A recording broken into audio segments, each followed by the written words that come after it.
तो उस जिले का, आसपास के जिलों का विकास होगा, लोगों को नौकरी का अवसर मिलेगा।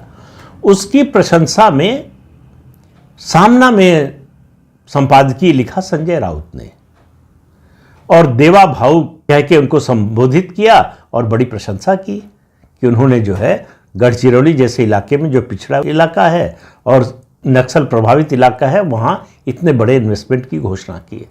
सुप्रिया सुले क्यों पीछे रह जाती है? उन्होंने कहा जब से सरकार बनी है ये, तब से केवल देवेंद्र फडणवीस जो है वो एक्टिव दिखाई दे रहे हैं, वो सक्रिय दिखाई दे रहे हैं, आगे बढ़ चढ़ कर काम कर रहे हैं। तो उन्होंने एक साथ दो निशाने साधे, देवेंद्र फडणवीस की तारीफ की और अपने चचेरे भाई अजीत पवार पर निशाना साधा कि वो सरकार में तो है लेकिन पता नहीं चल रहा है कर क्या रहे हैं। अब इन सब बातों को आप मिलाकर देखिए तो ये जो चर्चाएं चल रही हैं कि ये वापस आ रहे हैं, वो नहीं आ रहे हैं, वो तालमेल करना चाहते हैं, अपने पुराने फैसले पर किसी को पछतावा हो रहा है, किसी को नहीं हो रहा है, ये सब बातें। और उसके अलावा अजीत पवार की मां का वो बयान तो आपको याद ही होगा, वो पंढरपुर में भगवान विट्ठल का दर्शन करने गई और वहाँ से निकल कर कहा कि मैंने भगवान से मांगा है पूरा परिवार फिर से एक हो जाए। यहाँ से ये चर्चाएं शुरू हुई थी। विधानसभा चुनाव का जो नतीजा आया है उसमें शरद पवार की पार्टी, उद्धव ठाकरे की पार्टी, कांग्रेस, तीनों का सफाया हो गया है और प्रचंड बहुमत मिला है। 288 में से 236 सीटें महायुति को मिली हैं और उनमें से 132 सीट अकेले बीजेपी को मिली है।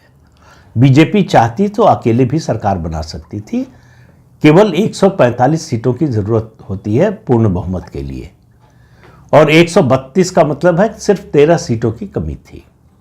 लेकिन बीजेपी ने गठबंधन तोड़ने का फैसला नहीं किया, लेकिन यह स्पष्ट कर दिया अमित शाह ने अपने बयान में। उन्होंने कहा कि ये जो धोखा दिया, मतलब 2019 में उद्धव ठाकरे ने जो धोखा दिया था उसको भूले नहीं हैं। उसका घाव अभी तक है भाजपा के शीर्ष नेतृत्व पर कि जिस तरह से झूठ बोलकर उन्होंने कि सत्ता बंटवारे का जो है तय हुआ था और 2.5 साल मुख्यमंत्री का हुआ था, मुझे मुख्यमंत्री बनाने का फैसला हुआ था, वो सब बातें, अनर्गल बातें वो लगातार करते रहे 2019 के विधानसभा चुनाव के नतीजे आने के बाद से। आखिर में चले गए कांग्रेस और शरद पवार के साथ। अमित शाह ने कहा कि हिंदुत्व को छोड़कर उद्धव ठाकरे कांग्रेस और शरद पवार के साथ चले गए। फिर उन्होंने दूसरी बात कही, उन्होंने कहा कि जो एकनाथ शिंदे के नेतृत्व वाली शिवसेना है वही असली शिवसेना है।